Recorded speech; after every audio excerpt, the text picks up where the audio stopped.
And so, without further ado, we'll be having our first speaker, Shanjivan Amalanathan. Thanks, Jyoti, for this opportunity, and I would like to thank Mohari for sharing this opportunity to me. Today, I'm going to speak about the journey of the change maker. I'm super honored to speak about this topic in front of these young people around the world. First, I'm introducing myself. I'm Sanjeevan, an adventure traveler and a marine conservationist from Sri Lanka. I'm from the east part of Sri Lanka. Um, I'm from Batiklo. First. I'll tell the bond with the ocean to myself. Let's start my story from that. I'm born just 50 meters away from the ocean. I'm having a very good bonding with the ocean. Ocean was there to a part of giving oxygen and protein, food source, like a part of all those things. Ocean was there as a friend to me to share my experience and share my feelings to her. She was there for me. In one point, I realized like ocean is giving all sort of these things, but as what I have done for the ocean, that's zero. I didn't did anything for the ocean. That triggered me to do research on the ocean ecosystem of Sri Lanka. In Sri Lanka, in generally, most of the people don't know what's happening in the ocean. Sri Lanka is an island nation which has a coastline of 1,585 kilometers, which is extending to 200 nautical miles, which is approximately 8 times in our land area. In the future, Sri Lanka's economy is going to depend on blue economy. But the crazy fact is, none of us are speaking about ocean.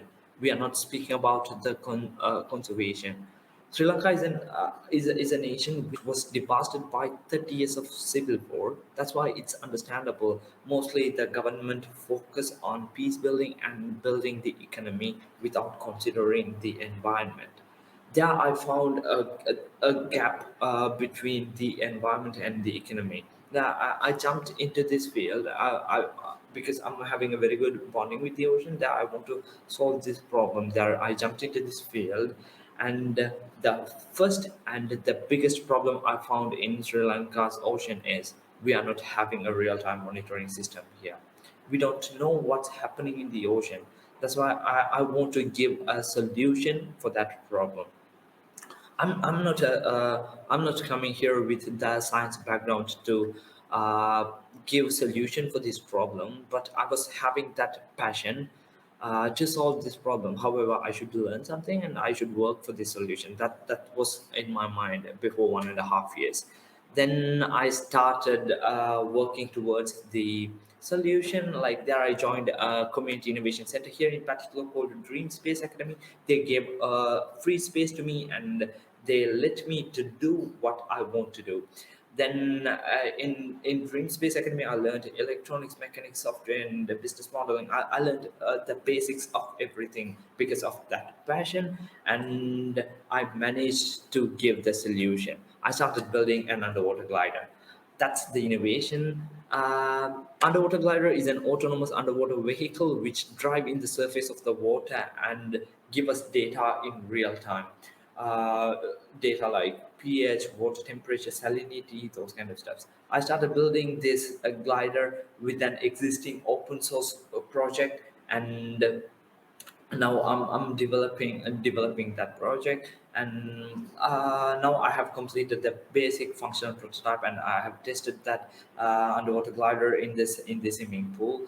And after building this glider, I got the recognition in my community that he can do something because I have proven myself through this innovation, and I got this recognition. Even a parliamentarian spoke about my innovation in the Sri Lankan parliament, and that's how I got the recognition. Then many people started speaking about ocean. Okay, why he is doing these stuff? He's working for ocean. Then everyone, first, the very close circle of mine started speaking about ocean. Then now we are a big community in particular, and we are working towards marine conservation. Um, there while I'm after giving solution for this innovation, I also found so many problems there. Uh, you know I got this idea, as a single person I can't give solution for all these problems there. I need a community.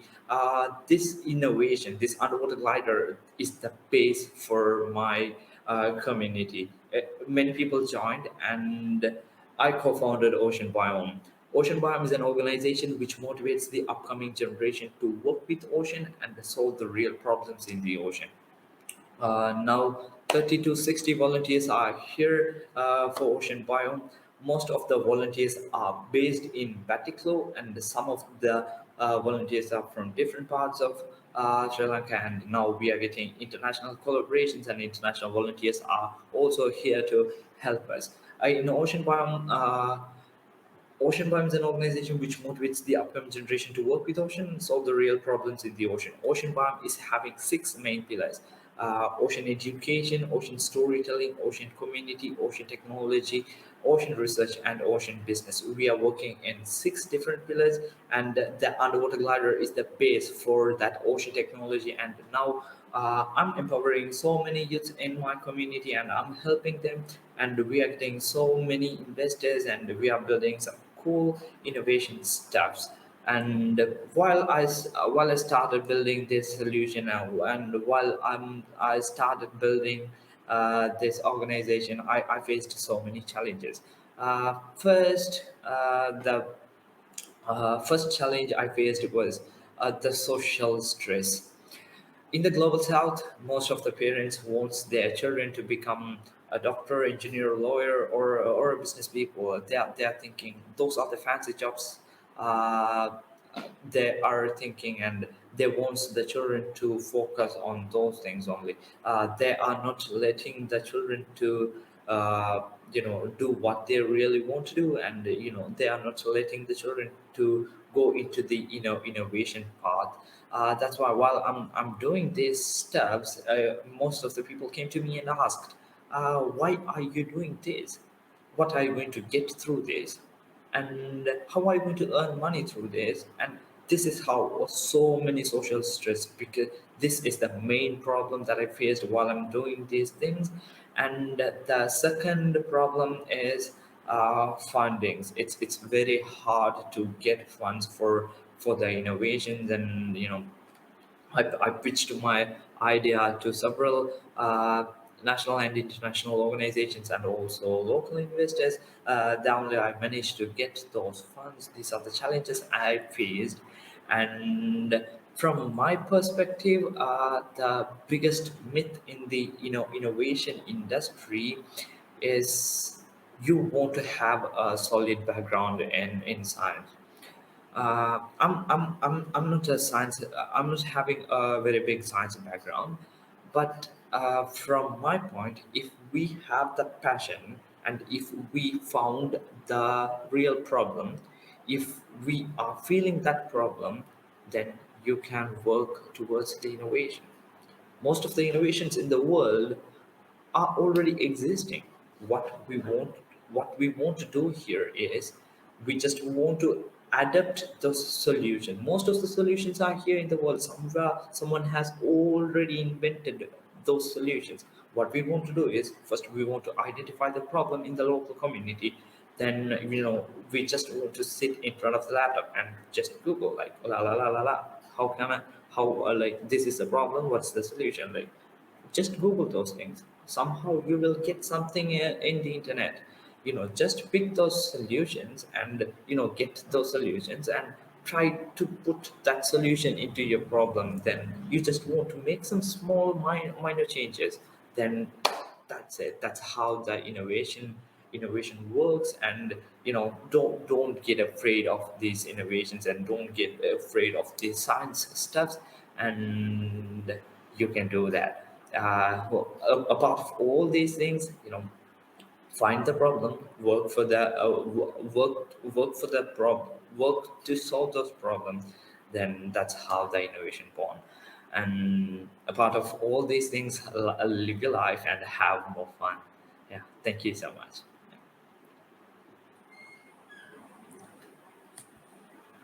Oh, thank you so much for sharing your story and being a part of the Youth STEM Summit. I think all of us have taken something away from your presentation. For me, especially, I really liked your inspiring story on solving a problem in Sri Lanka, creating a movement, and then talking about the pressures associated with that. I think that's something not really well talked about. So, really great job in talking about that. So I think we have some time for quick questions, and I will encourage everyone in the audience to just type them in the chat. But in the meantime, I'll just ask two questions while everyone else writes them down. So my first question is, what is your ultimate vision for Sri Lanka's oceans? How do you want them to turn out? It's a super complicated question because there are a lot of things wants to be changed. Uh, you know, the ultimate goal of my thing is, first I want to make every people to speak about ocean in their general life, because we are very close to the ocean. That's why we should speak about ocean. We should know what's happening in the ocean. That's the very big goal I'm having. And also I should build up the technology to preserve the ocean, with combining the traditional methodologies here. We are having some traditional methodologies. I'm going to combine that traditional methodology to the science, and giving solutions. That's those two are the ultimate goals for Sri Lankan ocean. Yeah. And we've had another question from Josh on what's the best thing about the work that you do? What's the best thing about? Yeah. uh you know the best thing I'm doing is, I'm working. I'm not only working for myself. I'm uh, how I'm managing this social stress is because of this. Okay, like I'm not working for me. I'm working for the environment, which means I'm working for the whole world. That's why it's giving and it's boosting myself, and it's giving a big satisfaction for myself, to drive more, and work more. And then we've had another question from Liam on, do you have a photo right now with you of your underwater glider? uh, yeah, I have to search, like it's in my drive, like you know I have to go for it. If it's too hard, you don't have to do it. It's okay. Like I think it will take some time. Yeah, It's in the drive. Yeah.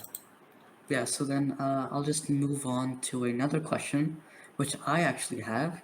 So, how do you plan on raising awareness to the general population of Sri Lanka, telling them what's going on with the ocean and getting them all motivated to do something? First, the strategy I'm doing is, first I want to feel the problem. If we are not protecting the ocean, what are the problems we are going to face? That's the main focus we are working on.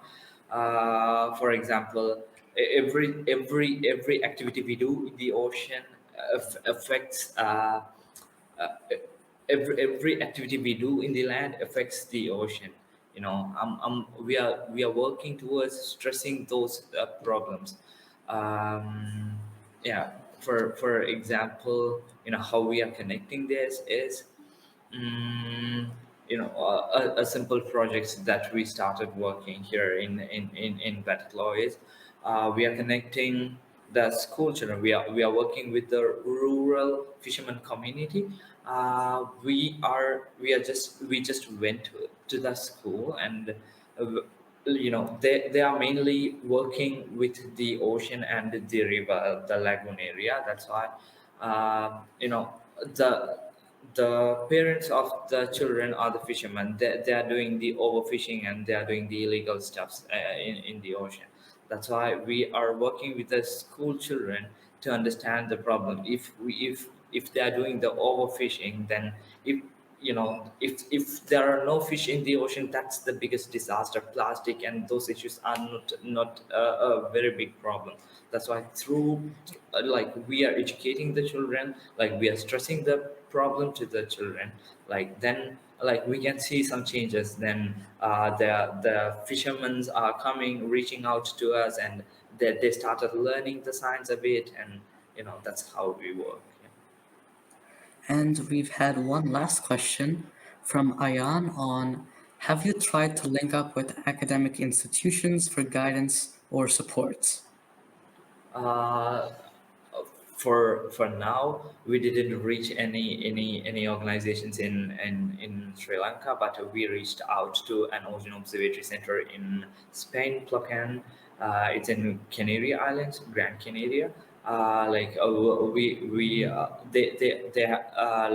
They also agreed to give a test bed to us for our future inventions and stuff. Yeah. Okay, thank you so much for your time and thank you for presenting all of what you did. I'm sure we all took away something from it. It was quite informative and inspiring. So, just really a big thanks to you, and I would encourage you all in the audience to show appreciation for Sanjeevan in the chat too. It was quite a wonderful presentation. Thanks, Jyoti, and thanks everyone for listening to this. Thanks. Enjoy.